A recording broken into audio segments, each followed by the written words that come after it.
Mr. Kern has a very solid experience and a proven track record, furthermore within the brand with significant aviation-related collection. He's known for this kind of bulldozer management technique, something that can only reassure CVC, I think. And for a brand such as Breitling, he has the ideal profile to make it real big. Like I mentioned, Breitling now possesses strong manufacturing capabilities. Their in-house calibers are state-of-the-art with 3 hand movements, chrono movements, and they even introduced this year a split-second chrono at a very decent price for such a complication, around the 10,000 Swiss franc mark.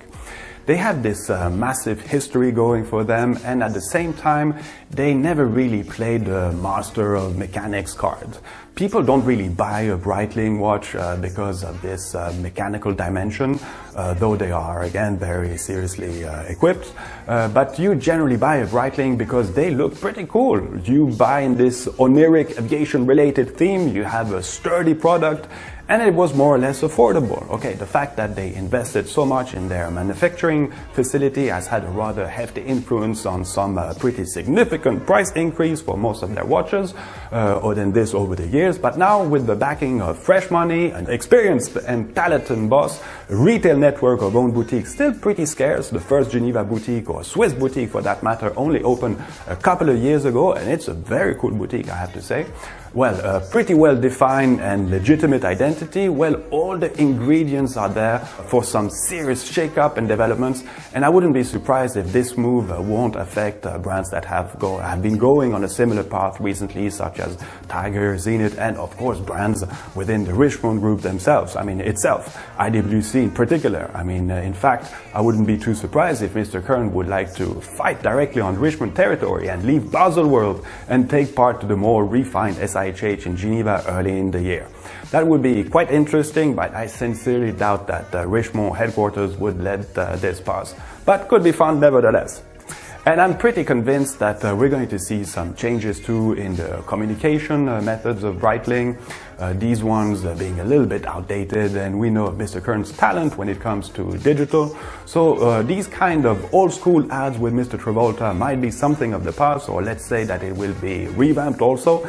And I'm pretty sure we'll see some other ambassadors changing racing teams, as we know that Mr. Kern rather enjoys associating the companies he's overlooking with big name movie stars and personalities. And I think I expressed my point of view on the matter quite explicitly in one of our previous report.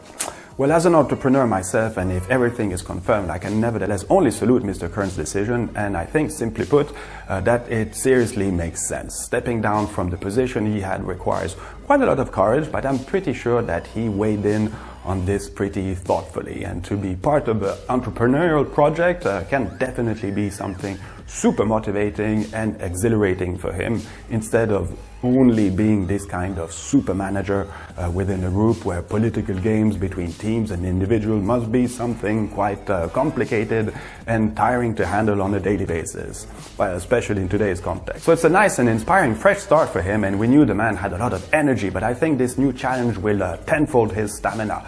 So it will be hard to follow for the team he will put in place, and consequently for his competitors too. Which leads me on the fact that I think this is particularly strange that he could actually do it, that there were no apparent non-competing clauses in his contract. Well, it's something that goes beyond me, I have to be honest.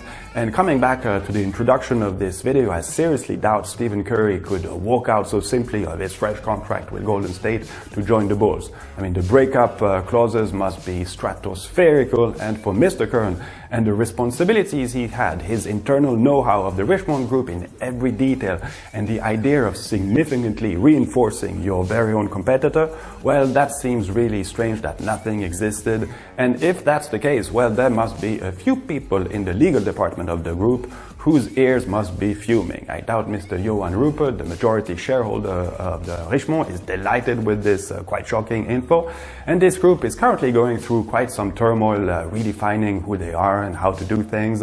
And this will not make things any easier, to say the least. And this is what we will uncover in the next season of our watchmaking TV series.